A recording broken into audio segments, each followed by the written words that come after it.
Amém. Chegamos ao final. Passa tão rápido, né? Ouvi de alguns aí, ficava facinho, mais uma semana. E realmente, né, é um momento muito bom, né? Muito bom. E tratando de um assunto que é tão importante, né, para a nossa vida. Hoje pela manhã, eu e minha esposa, no nosso tempo juntos, ela me falou uma coisa: amor, você não quer fazer lá no final? Obrigado, Aline. Talvez alguma coisa com os casais, no sentido de relembrar os votos. Porque tudo que nós estamos falando durante esses 3 dias tem a ver justamente com aquilo. Ontem na nossa dinâmica aqui, Paulo falando, olhando no olho, né? E lembrando dos momentos vividos juntos, desde a primeira vez que você conheceu o seu cônjuge, e os momentos felizes que vocês viveram, o dia do casamento. E a gente falando hoje sobre o nosso casamento e justamente sobre aquilo que nós prometemos, primeiramente diante de Deus, depois diante do pastor, de sermos fiéis, de honrarmos, de respeitarmos. Tantas coisas que a gente promete ali e que tem se perdido durante a vida, nessa caminhada, tem se perdido. E nós temos falado tanto sobre isso, e hoje nós vamos falar um pouquinho mais sobre a hombridade e feminilidade bíblica, tratando ainda agora da parte do homem. E eu convido você a abrir sua Bíblia comigo em Efésios 5, e vamos ler dos versículos 25 a 33.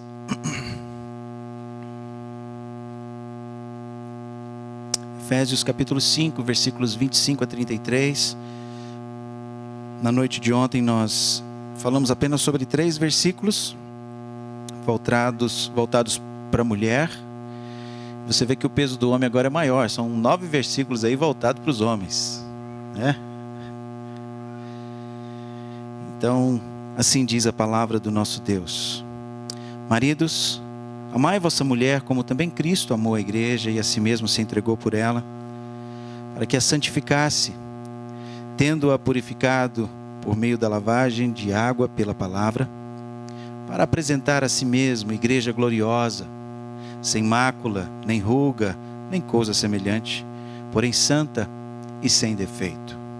Assim também os maridos devem amar a sua esposa como ao próprio corpo. Quem ama a esposa, a si mesmo se ama. Porque ninguém jamais odiou a própria carne, antes a alimenta e dela cuida, como também Cristo o faz com a igreja. Porque somos membros do seu corpo. Eis porque deixará o homem a seu pai e a sua mãe, e se unirá à sua mulher, e se tornarão os dois uma só carne. Grande é este mistério, mas eu me refiro a Cristo e à igreja. Não obstante, vós, cada um de per si, também ame a própria esposa como a si mesmo, e a esposa respeite ao marido. E hoje eu quero falar um pouquinho para os homens dentro da essência da hombridade, mas também trazendo para os homens aquela frase que nós vimos ontem, aplicada às mulheres: que o seu relacionamento, homem, com a sua esposa será determinado por seu relacionamento com o Senhor. E é interessante que, aconselhando casais, quando os casais chegam trazendo certas circunstâncias, certos problemas, e você começa então a ir abordando com perguntas, e quando você chega na parte de disciplinas espirituais, e você pergunta para o casal como é que vai a vida deles com Deus, e de ambos para com Deus, eles não conseguem te olhar nos olhos. Baixam a cabeça e falam: pastor, eu não tenho tido meu tempo com Deus. Ela diz também: eu não tenho tido tempo com Deus, e ambos não temos um tempo juntos com Deus. Tem sido se perdido em meio a tanto ativismo, em meio a tanta correria dessa vida, nós não temos gastado tempo com aquilo que é o principal. Que é o principal. E é interessante que o relacionamento de cada um dos cônjuges com o marido ou com a esposa é apenas um reflexo do seu relacionamento com Deus. Se o seu casamento vai mal, você pode ter certeza que o seu relacionamento com Deus está muito pior. Muito pior. E quando nós falamos dessas práticas e disciplinas espirituais, queridos, por exemplo, na nossa igreja nós temos lido, já lemos todo o Novo Testamento juntos como igreja, e agora estamos terminando, estamos na metade, né, do Antigo Testamento, mas a gente lê cada dia um capítulo por dia, respondendo 2 perguntas: o que Deus falou comigo e o que eu vou fazer a respeito disso. Isso é algo que nós temos tentado colocar em prática diariamente no nosso pequeno grupo. O que Deus tem falado com você diariamente através da palavra, para com o seu esposo, para com a sua esposa, e o que vocês estão fazendo a respeito disso. E eu quero então trazer para nós o que significa ser o homem no lar. E eu quero trazer talvez uma abordagem, talvez de todo o nosso tempo aqui, talvez eu considero essa mensagem, essa abordagem talvez a mais importante de todas elas, porque vai falar justamente sobre aquilo que Deus ordenou para o marido. Em primeiro lugar, você pode acompanhar aí nas suas anotações a alegria que nós homens, a alegria que você marido pode ter em trazer glória a Deus por liderar a sua esposa. Liderar a sua esposa. A ordem bíblica para a liderança do marido nós encontramos na palavra de Deus. É uma ordem. É algo que Deus colocou para o homem. Os homens foram criados para serem líderes. Você, marido, você, homem, foi criado para ser líder. Liderar. Stuart Scott, eu gosto muito dele, ele é um dos pastores no grupo, né, de pastores da igreja do Dr. John MacArthur nos Estados Unidos. Stuart Scott, e é um dos professores também nosso de aconselhamento bíblico nos Estados Unidos. E uma parte desse estudo aqui eu tirei de um livro dele, eu não sei se tem traduzido no português, mas é O Marido Exemplar. É um livro grosso, assim, azul em inglês, mas é maravilhoso a abordagem que ele traz quando se trata dessa questão de liderança. E nós vamos ver aqui o nosso exemplo, que é Jesus Cristo, como é que Jesus liderou e por que nós homens somos chamados à liderança. Ele diz o seguinte: você precisa lembrar que a sua autoridade exige que você lidere. Não é uma opção. Deus deixou isso bem claro em Efésios 23 e 24. O texto que nós lemos diz que porque o marido é o cabeça da mulher, como também Cristo é o cabeça da igreja, sendo este mesmo Salvador do corpo. Como, porém, a igreja está sujeita a Cristo, assim também as mulheres sejam em tudo submissas ao seu marido. A Bíblia começa com o homem. Deus criou o homem. E então o homem tem atribuições de Deus para a sua vida. O homem é o líder do lar. 2 coisas que eu quero tirar da sua cabeça, tentar tirar esse pensamento equivocado. Primeiro, que liderança não tem nada a ver com o machismo. O que é o machismo? Machismo é uma forma do homem liderar sem Deus. Machismo é uma forma do homem liderar sem Deus. Quando ele despreza a mulher, quando ele tem a voz final, quando ele acha que está no direito de não reconhecer nem a esposa, nem os filhos, muito menos Deus, na sua forma de liderar. Isso é machismo. Machismo é contrária à visão de liderança de Deus. E o feminismo é justamente uma reação ao machismo.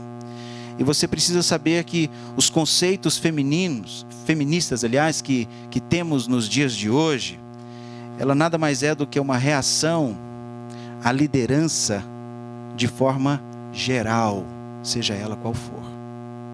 Não se submete a nenhum tipo de liderança.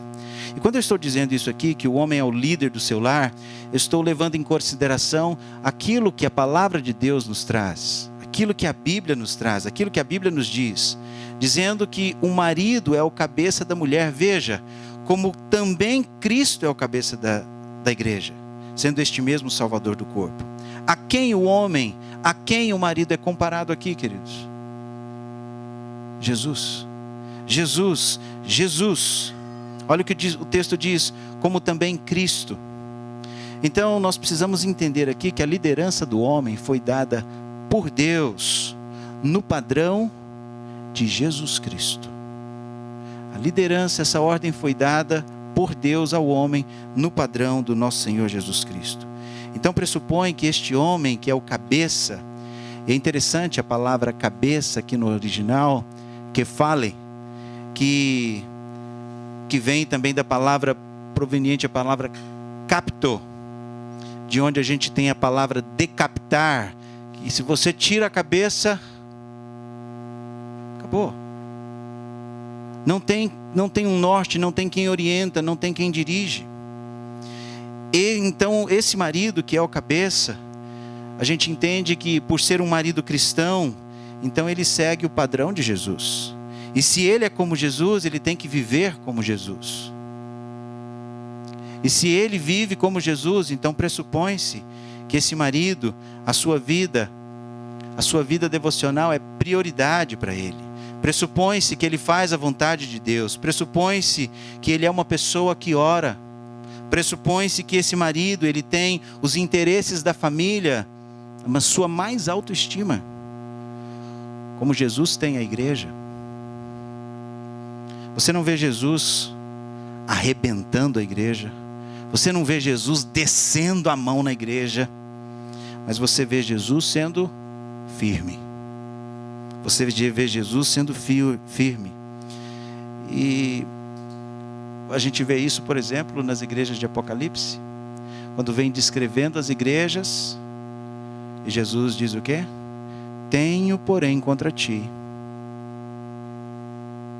Olha, amor, isso está errado. Amor, vem aqui, vamos conversar. Olha, isso não está certo.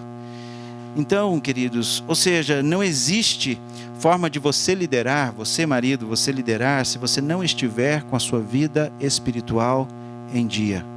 Porque o padrão é Jesus Cristo. O padrão é Jesus Cristo. E nós vimos ontem o texto de 1 Coríntios 11, versículo 3, dizendo, quero entretanto que saibais ser Cristo o cabeça de todo homem, o homem o cabeça da mulher e Deus o cabeça de Cristo. Então o sistema de cabeça, de liderança, é uma estrutura hierárquica dentro do plano de Deus. Cristo está sujeito ao Pai, a igreja está sujeita a Cristo, Cristo é o cabeça do homem, a esposa submissa ao marido, o marido, o cabeça da esposa, e é isso que a palavra de Deus nos mostra. Deus é o cabeça de Cristo, e Cristo está submisso ao Pai. Isso aqui ele deixa, queridos, justamente para que nós possamos seguir o seu exemplo. 1 Pedro 2, 21, vai dizer o que para nós? Porque para isto sois chamados, pois também Cristo padeceu por nós, deixando-nos o exemplo para que sigais as suas pisaduras. João 6,38, ele vai dizer que eu desci do céu não para fazer a minha vontade, mas fazer a vontade daquele que me enviou. Em Filipenses 2, versículos de 5 a 8, texto que nós conhecemos, Deus não usou com usurpação o ser igual a Deus, antes a si mesmo se esvaziou, assumindo forma de servo, tendo semelhança de homens e reconhecido em figura humana, a si mesmo se humilhou, tornando-se obediente até a morte de cruz. Então, a explicação aqui que nós temos, queridos, que Cristo é o cabeça de todo homem. Então, pressupõe que o homem está submisso a Cristo. E o homem é o cabeça da mulher, então pressupõe-se que a mulher está submissa ao seu marido.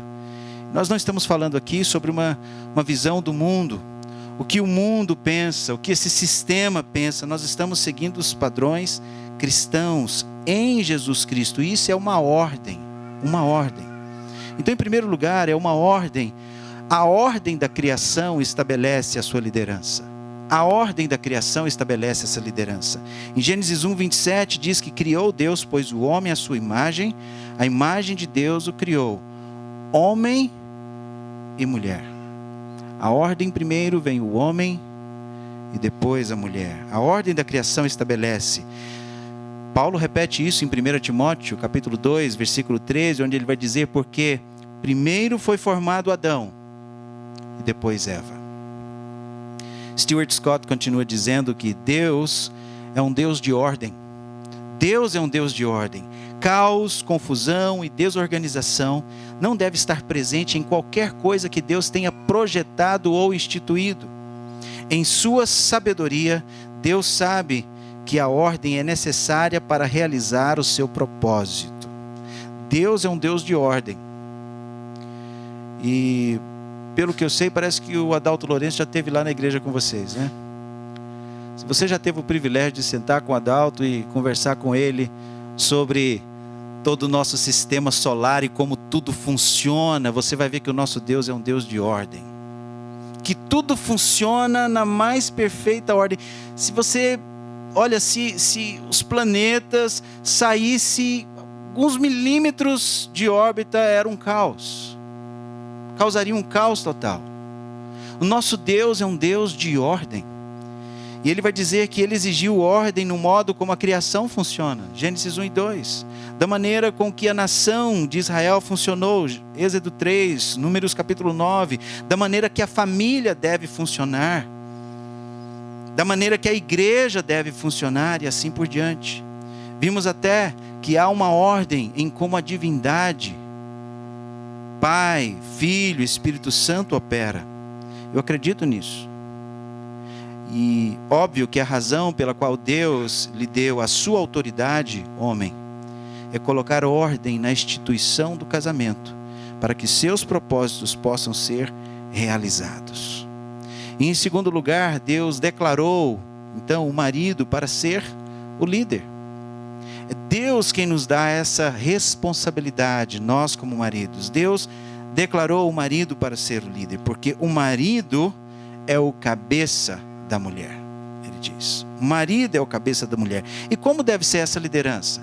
Como é que tem que ser essa liderança do marido? Há muita falta de entendimento, queridos, nos nossos dias, na nossa sociedade, sobre tudo que a gente vê, sobre a questão de liderança, sobre esse assunto. Então vamos ver, primeiramente, a visão bíblica da liderança do marido.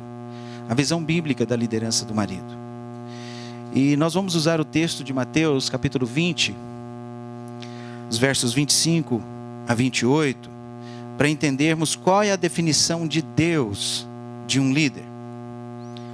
Mateus 20, 25 a 28 diz assim a palavra: Então Jesus, chamando-os, disse: Sabeis que os governantes dos povos os dominam. Falando aqui de liderança, de dominar. E eis que os maiorais exercem autoridade sobre eles. Mas olha o que Jesus diz, versículo 26. Não é assim entre vós. Pelo contrário, quem quiser tornar-se grande entre vós, será esse o que vos sirva. Versículo 27. E quem quiser ser o primeiro entre vós, será vosso servo. 28. Tal como o Filho do Homem, que não veio para ser servido, mas para servir e dar a sua vida em resgate de muitos. Então vamos entender primeiramente, queridos, o que liderança não é. O que liderança não é? No texto que nós acabamos de ler, diz o termo Senhor sobre eles. Senhor sobre eles, essa visão gentílica de um ditador. De um ditador. Ontem nós vimos que a submissão da esposa ao marido não é a submissão a um tirano. Nós vimos ontem à noite. E Jesus vem justamente mostrando que a liderança não é de um ditador, de um tirano, de um autoritário, de um déspota. Não.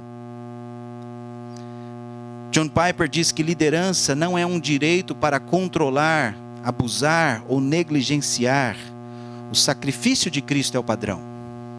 Pelo contrário, é a responsabilidade de amar como Cristo, em liderar, proteger e prover para a sua esposa e para a sua família. E Stuart Scott, ele continua nos seus pensamentos dizendo: esse mesmo princípio se aplica à autoridade que o marido recebeu. Esse mesmo princípio de servidão. Alguns maridos parecem pensar que têm autoridade para dizer qualquer coisa ou exigir qualquer coisa. Um marido não tem autoridade para pecar ou pedir à sua esposa para pecar. Você está sob a autoridade de Deus. Como nós vimos, Cristo é o cabeça de todo homem. Nós estamos sob a autoridade de Deus, de Cristo. E recebeu uma medida dessa autoridade para realizar a sua vontade revelada. Embora seja verdade que sua esposa deve obedecê-lo, a menos que você peça a ela para que peque, sua preocupação deve ser a de que você está obedecendo a Deus e amando a sua esposa em qualquer decisão e pedido que você faça. Deus irá responsabilizá-lo por sua liderança. Ontem eu estava conversando com o irmão, durante o nosso tempo aqui, que nós terminamos, tomando um chazinho, a gente conversando, e ele me fez uma pergunta um tanto interessante. Ele: pastor, até que ponto a gente peca? Eu falei: que sentido? Quando a mulher toma conta de tudo e domina tudo e faz tudo, ela lidera tudo, é pecado isso, pastor, se a mulher fizer isso? Eu disse para ele, falou: olha, isso é algo ordenado por Deus, e Deus vai cobrar isso do marido, de não estar exercendo a liderança que foi dada a ele. A ele. E é justamente o que o Stuart Scott coloca aqui para nós, que Deus irá responsabilizá-lo por sua liderança. Deus falou: olha, eu coloquei na sua mão uma esposa, eu coloquei na sua mão filhos, e aí? Como é que você cuidou? Como é que você liderou? Como é que você viveu a sua vida? Ele diz: devemos honrar a Deus usando a nossa autoridade da maneira que Ele planejou. Não da maneira que você acha que deve lidar o seu lar. Não, pastor, a gente se dá muito bem, a gente já está bem resolvido aqui, e ela gosta de fazer mesmo, ela gosta de liderar, então, pastor, deixa ela, nós estamos muito bem resolvidos nisso. Mas não é isso que Deus colocou, querido. E Ele vai cobrar isso de você. Ele vai cobrar isso de você. Sempre que um marido usa a sua autoridade além dos limites ordenados, ou deixa de usá-la apropriadamente, ele será um líder pobre. Ele não estará liderando de maneira que um marido cristão deveria liderar. Agora vamos entender o que é a liderança. O que é a liderança? Liderança, queridos, é servidão e sacrifício. Servidão e sacrifício. E nós temos o exemplo de Jesus para isso. O líder aqui no padrão bíblico é diferente. Nós vimos a visão gentílica de um ditador autoritário. Essa era a visão de liderança. Mas Jesus vem trazendo uma visão de liderança servil, uma visão de liderança de sacrifício. Versículo 26, Jesus diz: não é assim entre vós. Pelo contrário, quem quiser tornar-se grande entre vós, será esse o que vos sirva. E quem quiser ser o primeiro entre vós, será vosso servo. Tal qual o Filho do Homem, que não veio para ser servido, mas para servir e dar a sua vida em resgate de muitos.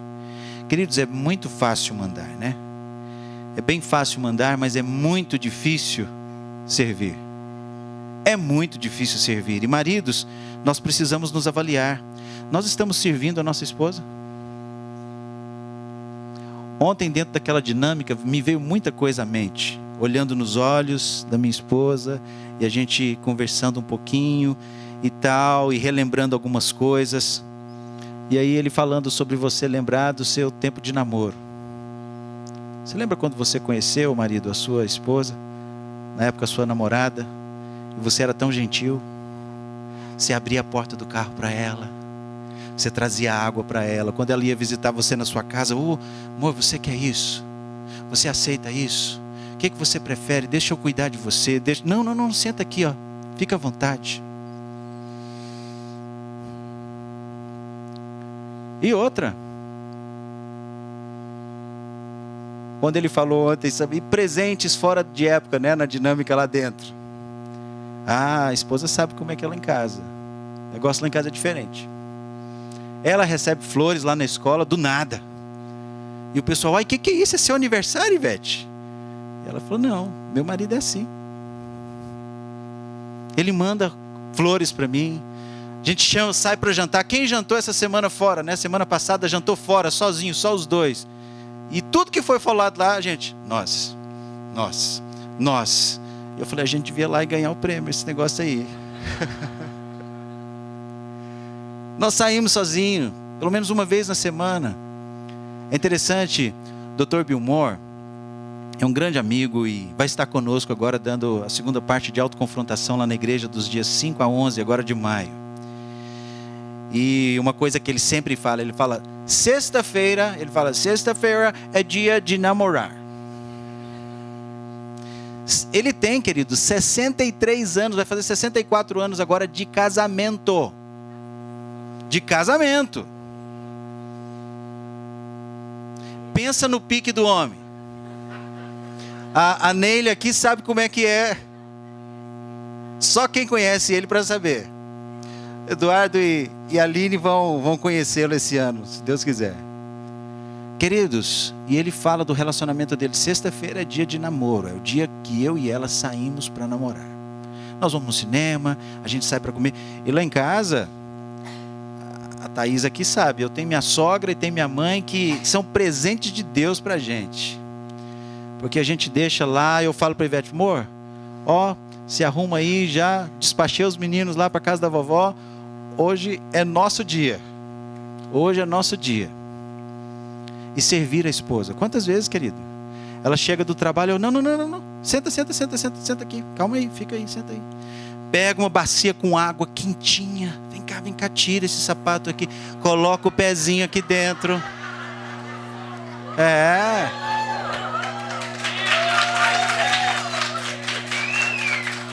Maridos, deixa eu dizer uma coisa. Vamos voltar aqui. Os homens não gostam muito de ouvir isso, né?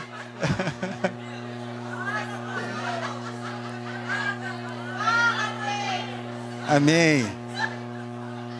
Mas olha, queridos, isso é sério. Isso é muito sério, sabe por quê? Porque a gente vê o padrão de Jesus. Jesus lavou os pés dos discípulos. Nosso padrão é Jesus. Então eu não estou fazendo nada demais em cuidar da minha esposa. Então quando eu coloco o pezinho dela lá na água quentinha, eu falo, relaxa, amor. A gente coloca uma musiquinha, relaxa. Faz uma massagem no pezinho. Queridos, nós não estamos fazendo nada demais. Estamos seguindo apenas o padrão de Jesus. E olha que o padrão de Jesus, nós ainda nem chegamos aqui às coisas que eu quero colocar. Jesus ocupou essa posição dentro da cultura judaica. Era uma posição de servo, de escravo. Quem lavava os pés. Você imagina naquela época como é que eram os pés, né? Aquela sujeira. Não tinha cortador de unha bonitinho como a gente tem hoje.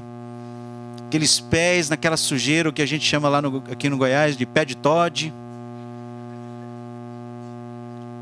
E Jesus então se curva, coloca uma toalha ali, senta e vai lavar os pés dos seus discípulos. E Jesus fez isso com os seus discípulos, com homens que faz parte da sua igreja. Foi assim que Jesus cuidou da sua igreja. Por que nós, como homens, não podemos fazer isso com as nossas esposas? Pezinho tão bonitinho, delicado, com as unhas pintadinhas, cheirosinho, negócio lindo.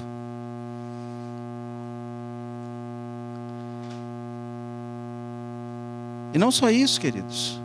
Servir. Na sexta-feira, antes de vir para cá, eu não vou nem olhar para minha esposa. Ela me ligou e falou: amor, nós vamos sair e estamos indo, e os meninos não vão ficar em casa, minha mãe não vai para casa ficar aí com os meninos, e a casa vai ficar aí, mas a pia está cheia de louças. E se a gente deixar essas louças sujas aí, quando a gente chegar, vai estar aquele mau cheiro. Eu falei: opa, deixa comigo. Aí no carro, na hora que eu peguei ela: amor, você lembrou das louças? Eu falei: amor, você não precisa falar 2 vezes comigo, não. Né? Não foi? Eu falei assim: tá lá, loucinha tá lavadinha. Banheiro, queridos. Servir a nossa esposa. Tudo bem que talvez hoje nós temos condições, e talvez você tenha uma condição de contratar uma pessoa para ajudar a sua esposa em casa, com esses deveres. É maravilhoso. Mas você, marido, final de semana, você está de boa em casa. Amor, vou ajudar você aqui, vou lavar.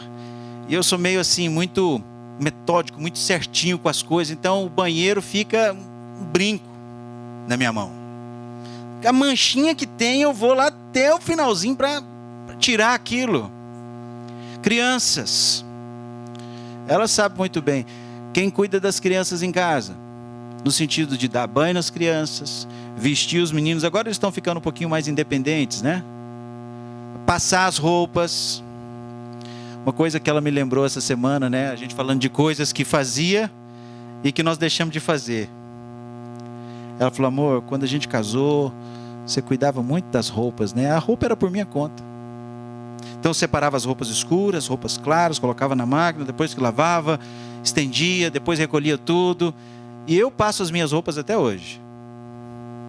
E às vezes as roupas dela, as roupas de mulher às vezes não amarrota tanto, mas ela, dos meninos, coloca os meninos e bonitinho para a igreja, combina, o menino vem lá. Eu falo: não, quem colocou isso aí? Não, mamãe trouxe, pediu para eu vestir isso aqui. Eu falei: não está combinando não, vem cá. Vamos lá. É ou não é? Vem aqui, não, tira esse sapato aí, bota essa blusa. Minha filha, esse laço não tem nada a ver com a sua...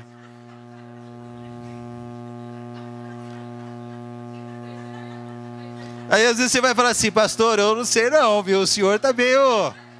né? No padrão nosso, essa nossa cultura brasileira, pastor, sei não, o senhor tá meio... Mas não, queridos. Essa é uma atitude de servir. E a paciência, querido, de escovar os dentinhos dos meninos. Vem cá, vamos escovar o dente. Ela fala: amor, enquanto eu termino a minha maquiagem aqui, você pode escovar o dente dos meninos? Claro, vamos lá. Vem cá, Alice. Vem cá, Davi. E a Tiffany, que é maiorzinha, fala assim: filha, deixa o papai ver os dentes, como é que tá? Aí, não, escovar direito, filha, vamos lá, papai ajudar.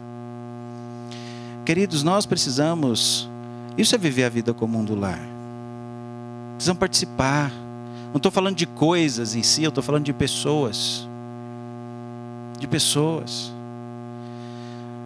O Dr. John Piper diz que mutualidade de submissão e de servidão não anulam a realidade de liderança ou de ser o cabeça. Olha que coisa maravilhosa que ele diz. Servidão não anula a liderança, ela a define. Você sabe o que é o melhor de tudo isso que eu estou dizendo? O melhor não é nem a minha esposa ser beneficiada. O melhor não é nem eu ganhar elogios dela. Não é por isso. Eu estou pensando no futuro. Estou pensando nas consequências de tudo isso. Os nossos filhos estão vendo tudo isso. Os nossos filhos estão vendo papai e mamãe orando juntos.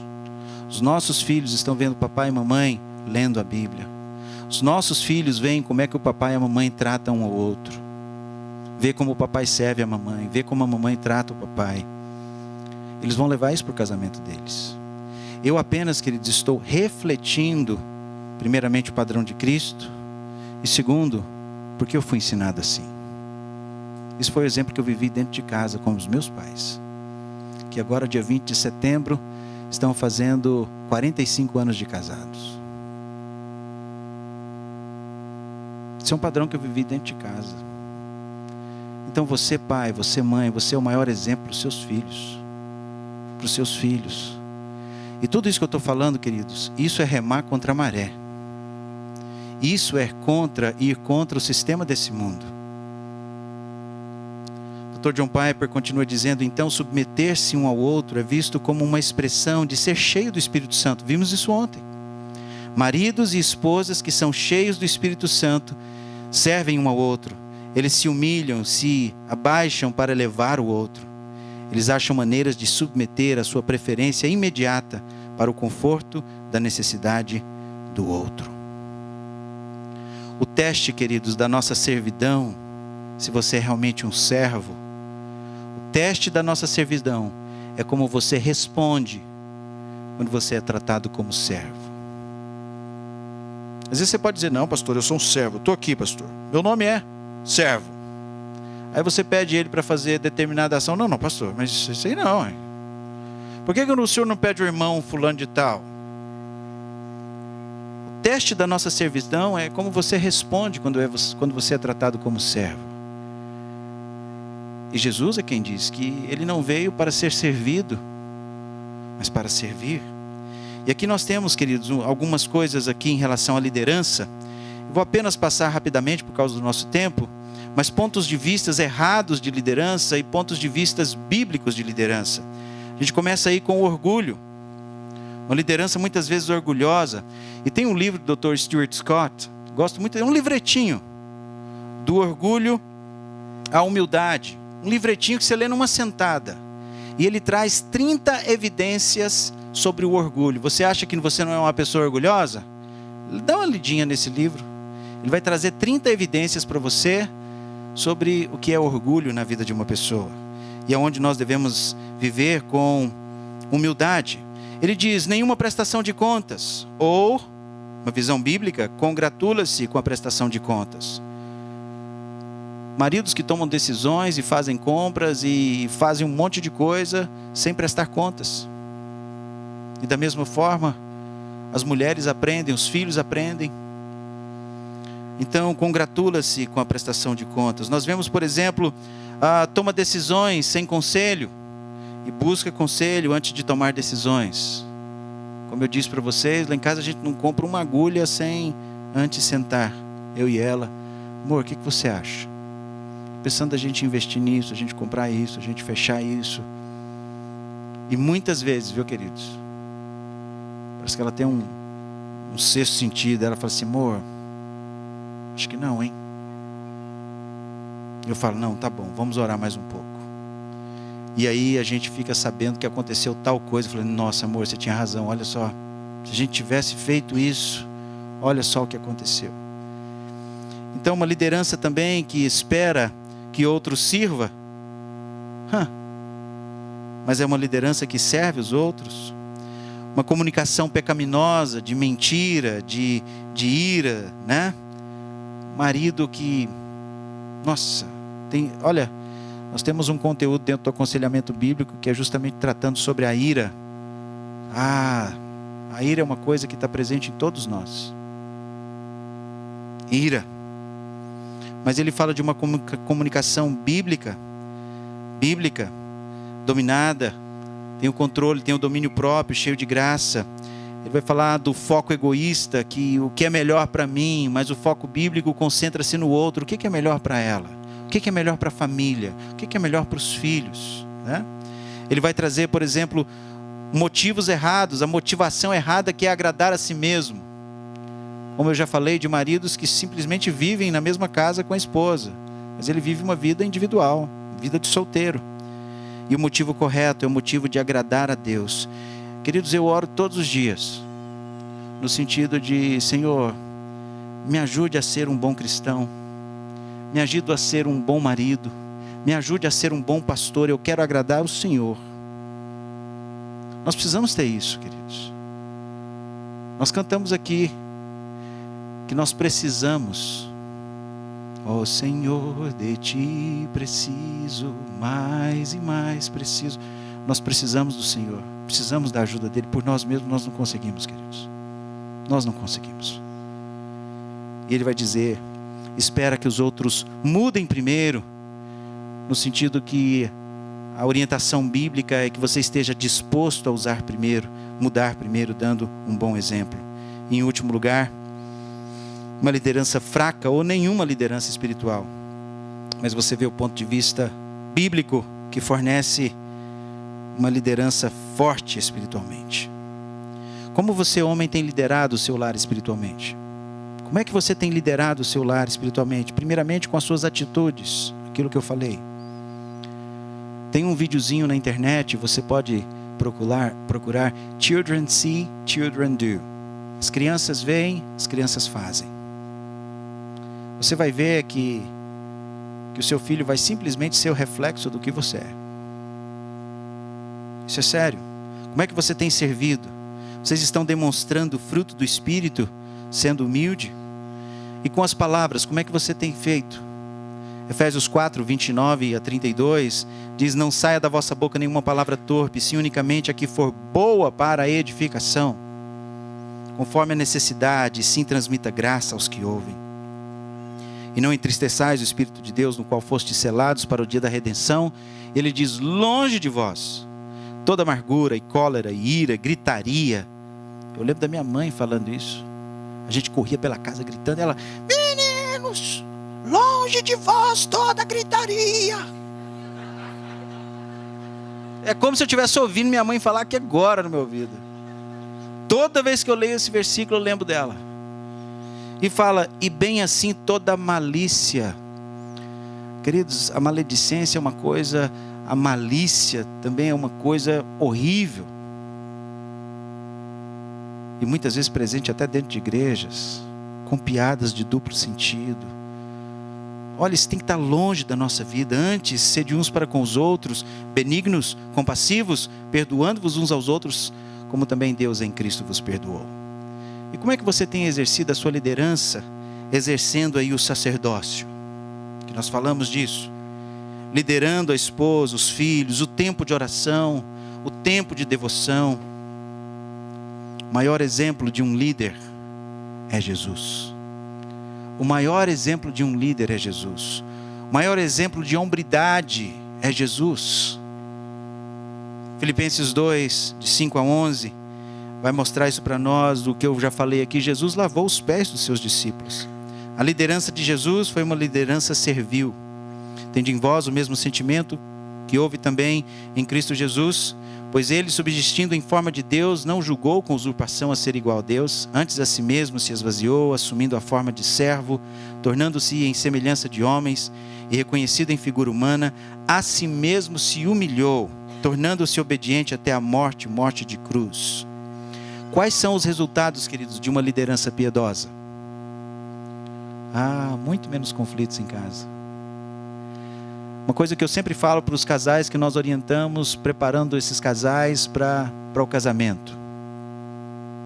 Naquele livro de Alan e Kim Yoder, preparando casais, uma aliança duradoura, né? E a gente prepara os casais e fala, olha, uma coisa que você pode ter certeza que você vai encontrar no casamento. Não vai ser surpresa para você no casamento. Conflitos. Isso é uma certeza que você vai ter. São dois pecadores, estão juntos, com duas cabeças diferentes, duas visões diferentes, com sentimentos diferentes, com bagagens de vida diferentes que vão estar no mesmo lar. Casamento tem tudo para dar errado. E a gente fala, olha, uma coisa que não vai ser surpresa para você no lar é conflitos. E quando nós temos uma liderança piedosa, maridos, nós temos muito menos conflitos em casa. Em segundo lugar, nós vimos em primeiro lugar a alegria de trazer glória por liderar a sua esposa. E em segundo lugar, a alegria de trazer glória ao amar a sua esposa. Amar a sua esposa. E aqui eu acho que é a parte mais difícil. Nós vamos entender o porquê. Versículo 25. Maridos, amai vossa mulher como também Cristo amou a igreja, a si mesmo se entregou por ela. Assim também, os maridos devem amar a sua mulher como o próprio corpo. Quem ama a sua esposa, a si mesmo se ama. E o versículo 33 também, que fala de amor. Não obstante, cada um de per si também ame a própria esposa como a si mesmo, e a esposa respeite o marido. Dr. Lupriolo já esteve lá com vocês. Ele esteve conosco também na nossa igreja. Eu tive o privilégio de poder traduzi-lo. Mas num dos seus livros, e Maridos Perseguindo a Excelência, talvez vocês conheçam esse livro, a gente falando um pouquinho sobre esse livro, conversando quando ele almoçou conosco em casa, mas ele conta uma história de um homem que procurou ele certa vez e disse: pastor, eu estou com um grande problema. Eu acho que eu estou amando a minha esposa demais. Acho que eu estou amando muito a minha esposa, pastor. Eu não estou me entendendo. E ele simplesmente fez uma pergunta para esse rapaz. Falou assim: olha, certo, eu estou entendendo isso aí, mas deixa eu te perguntar. Você ama a sua esposa tanto quanto Cristo ama a igreja? Como assim, pastor? Jesus morreu pela igreja. Você é capaz de morrer pela sua esposa? Pastor, não, eu acho que eu não amo tanto assim. E a frase dele foi a seguinte, queridos: então o seu problema não é que você a ama demais. O seu problema é que você ainda não a ama o suficiente. Queridos, quando a gente fala de amor, e eu falo isso muito para os casais que a gente aconselha para casamento. Diferente do que a gente imagina, amor não é sentimento. O amor bíblico não é primariamente um sentimento. De fato, tal amor nem é essencialmente uma emoção. Qual é a classificação gramatical de amor? Que os professores de português, se a gente dissesse assim, qual é essa classificação gramatical, a palavra amor, você diria para mim, com todas as letras: amor é um substantivo, pastor. E se eu dissesse para você: não.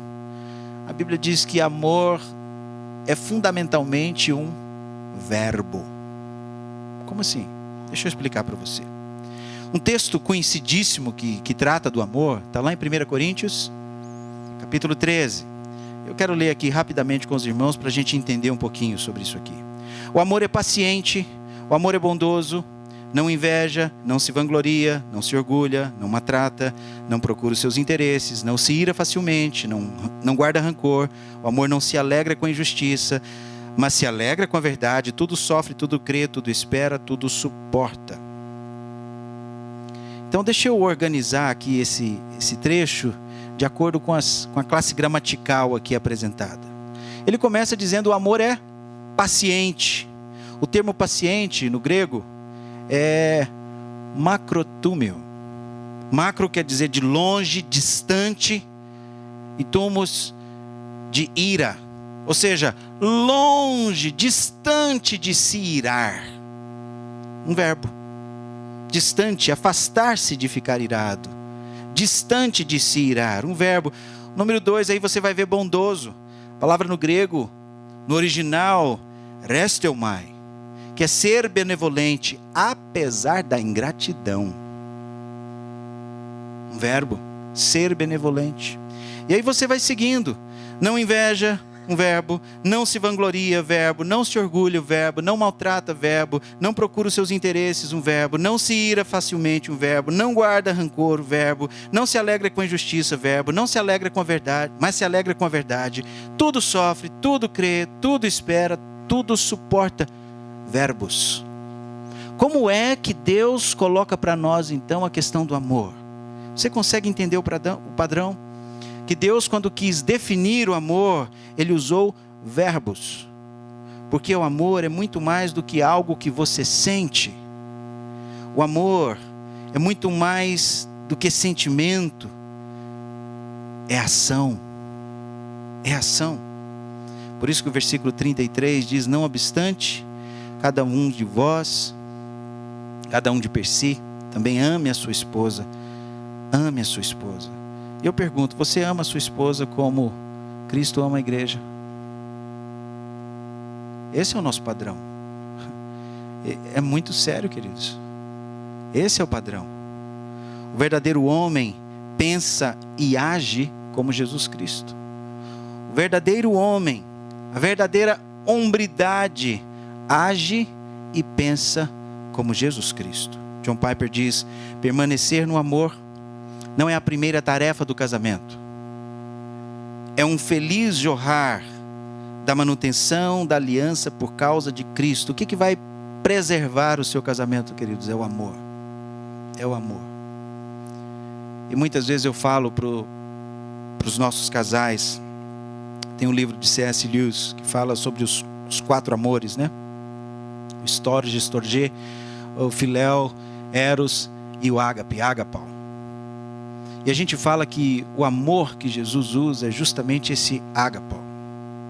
Quando a gente vê no finalzinho do Evangelho de João, capítulo 21, quando Jesus vai atrás de Pedro e vai tratar com Pedro, qual é a pergunta que Jesus faz para Pedro? Pedro, tu me amas? É como se Jesus dissesse: Pedro, tu me ágapes? E Pedro responde: Senhor, eu te filéu. Eu gosto do Senhor. Se a gente fosse traduzir para os nossos dias. E Jesus pergunta a segunda vez: Pedro, tu me ágapes? E Pedro responde de novo: Senhor, eu te filéu. E Jesus a terceira vez pergunta, usando o mesmo amor que Pedro está usando. Jesus fala: Pedro, então tu me filéu. Diz que Pedro se entristece. Porque o que vai preservar, queridos, o seu casamento é esse amor, é um amor sacrificial. É esse amor ágape que precisa estar presente em nós, homens. O amor bíblico é uma escolha de dar-se sacrificialmente. Uma escolha de dar-se sacrificialmente. O exemplo de Cristo. Porque Deus amou o mundo de tal maneira que deu. Só um minutinho, queridos. Tecnologia é bom, mas tem hora que some.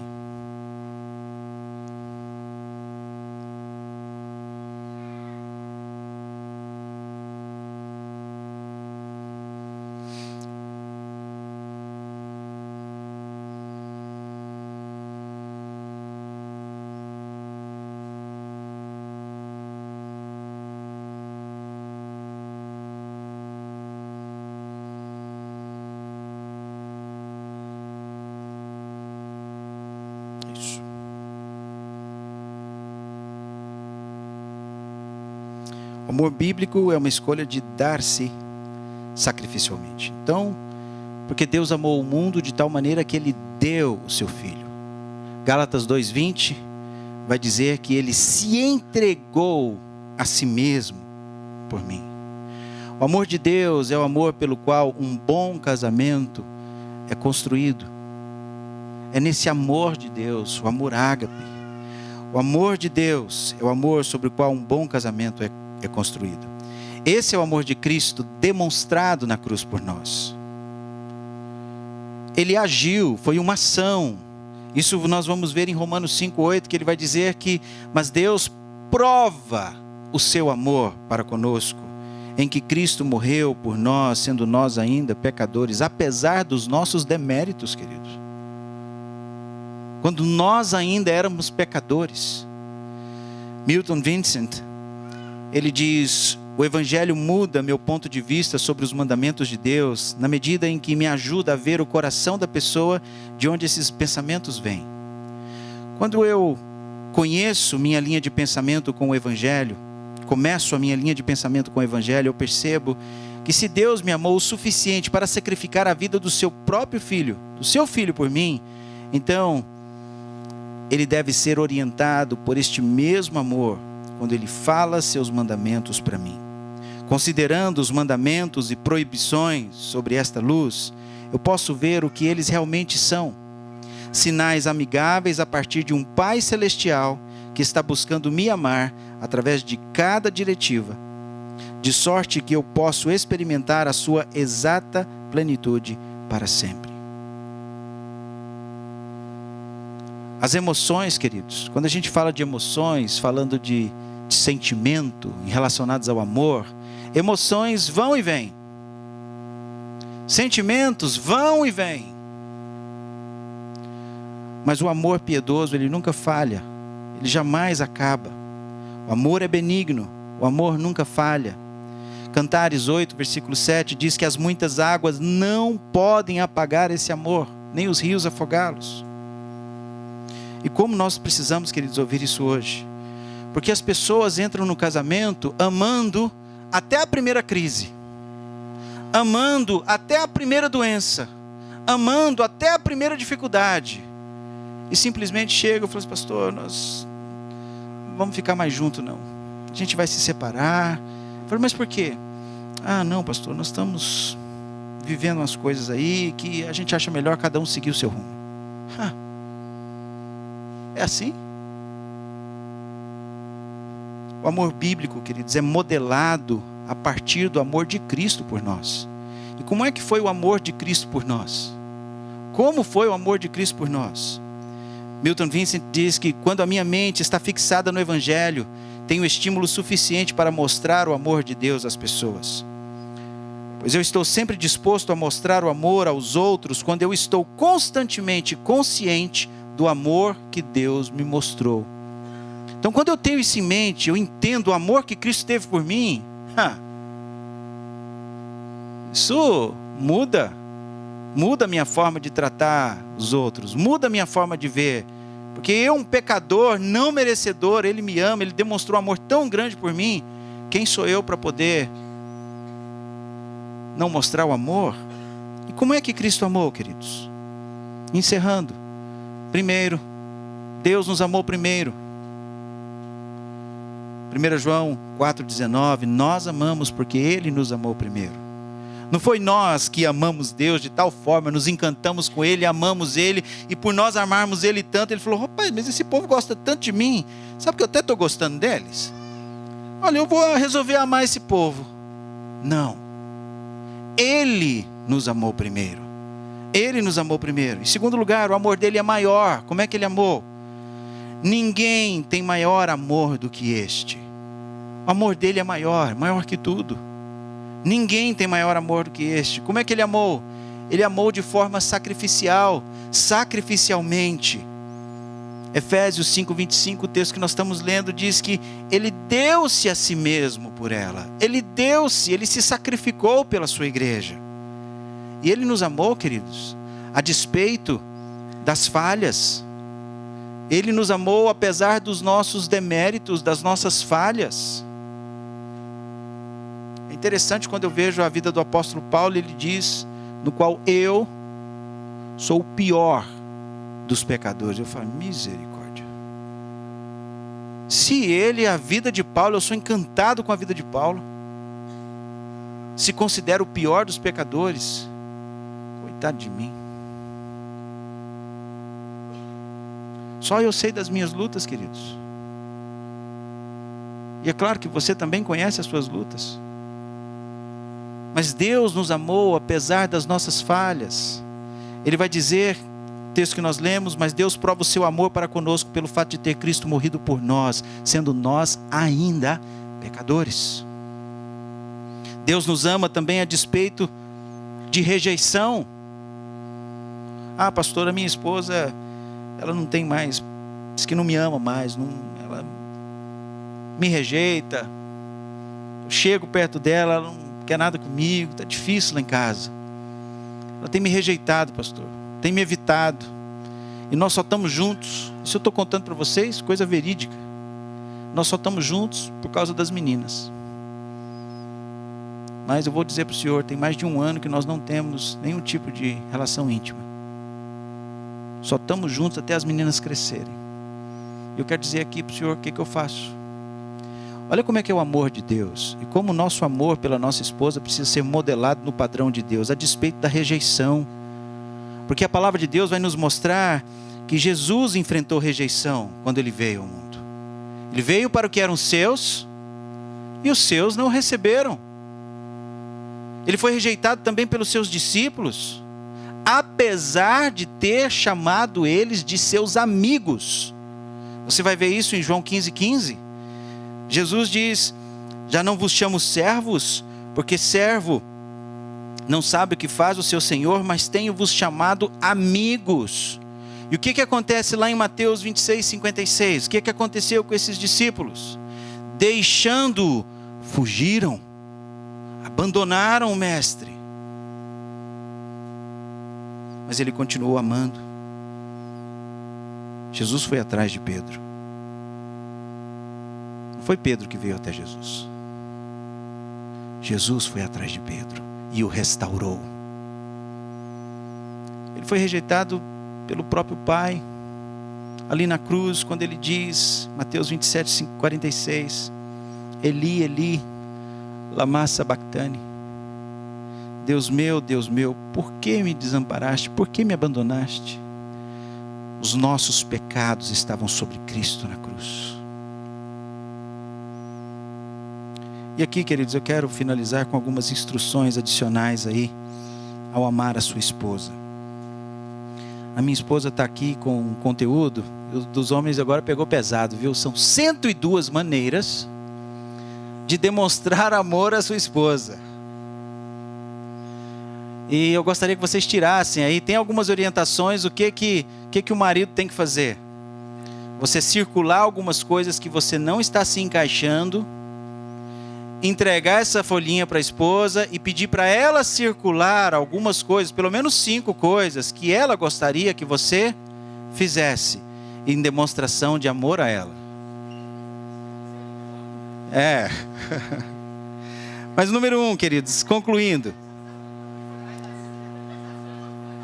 Vamos lá, para a gente terminar aqui, queridos. Vamos lá? Ame a sua esposa como você amaria o seu próprio corpo. Eu não sei como é que é em Brasília, viu, queridos? Mas em Goiânia, virou um modismo, uma moda de salão, de barbearia, que é um negócio... Cada esquina tem um barbeiro com um negócio chique, muito mais do que salão de beleza de mulher. E os homens lá... você acha que o homem não se ama, não? Vai lá para você ver a vaidade dos homens. Olha no futebol, na hora que o homem dá uma trombada, não chega a ser o Neymar rolando, mas o homem se ama, você se cuida, você se ama. Ame a sua esposa como você amaria o seu próprio corpo. A gente poderia discorrer muita coisa sobre isso aqui, dando vários exemplos, mas o texto de Efésios 5:28 nos diz claramente isso, né? Que nós devemos amar as nossas esposas como os nossos próprios corpos. Quem ama a esposa, a si mesmo se ama. Segundo lugar, ame a sua esposa com ações e em verdade. Ações e em verdade. 1 João 3,18 diz: meus filhinhos, não amemos de palavra nem de língua, mas por obra e em verdade. E aí você tem 102 maneiras que você pode colocar isso em prática, em ação.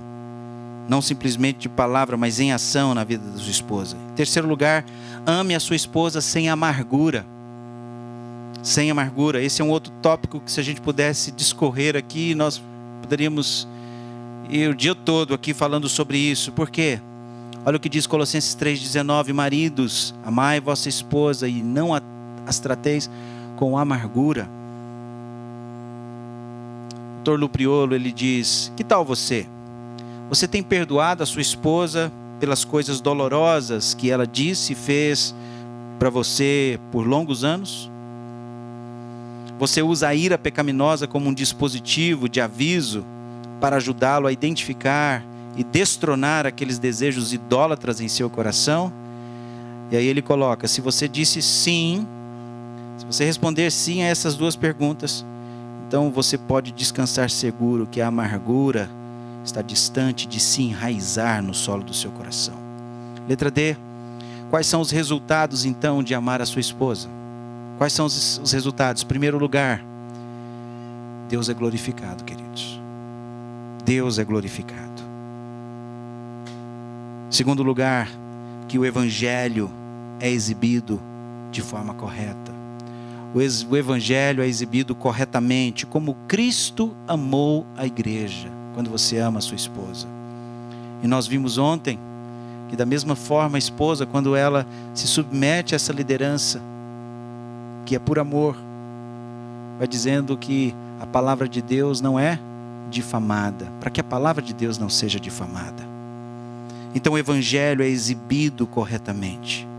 E a conclusão aqui do nosso tempo: o marido não pode cumprir o seu papel sem a ajuda do Senhor. O marido não pode cumprir o seu papel sem a ajuda do Senhor. E foi o próprio Senhor Jesus quem diz em João 15:15, porque sem mim nada podeis fazer. Nada podeis fazer. Nós precisamos de Cristo, como nós cantamos. Oh, de ti, careço. Eu preciso do Senhor Jesus. Sem o Senhor Jesus na nossa vida, queridos, no nosso lar, como eu disse ontem na nossa oração final, nós precisamos de lares cristocêntricos, onde Cristo seja o modelo, onde Cristo seja o centro do nosso lar. E em segundo lugar, você está crescendo na maneira de pensar e agir como Cristo? Se você está crescendo na maneira de pensar e agir como Cristo, então você pode, marido, conhecer a sua esposa, que foi o que nós vimos no nosso primeiro estudo.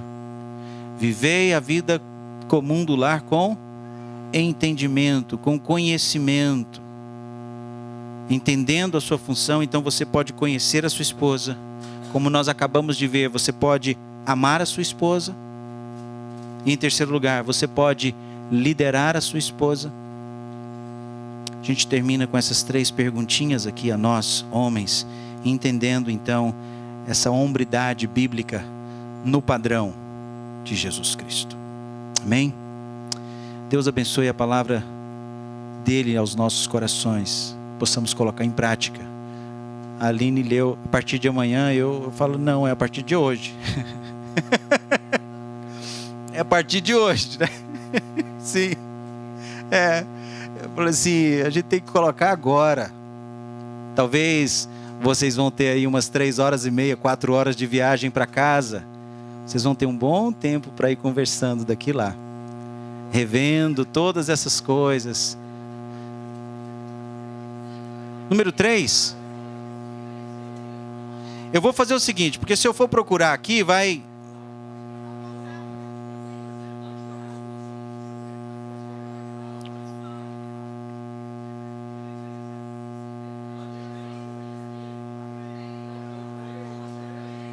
Ah, tem um 3 no de vocês? Eu vou olhar lá, mas eu mando para a Aline, tá? E ela coloca para vocês. Exemplo, né? Tá bom. Amém. Aline, pastor Eduardo.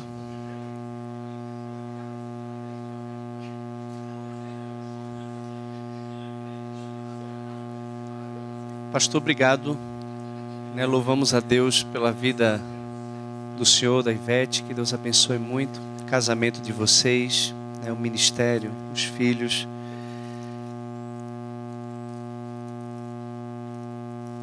Vem aqui, pastor, por favor, vem cá, Ivete. Temos uma pequena lembrancinha para vocês, aqui em gratidão. Aí queríamos orar por vocês, mais uma vez. Vamos orar?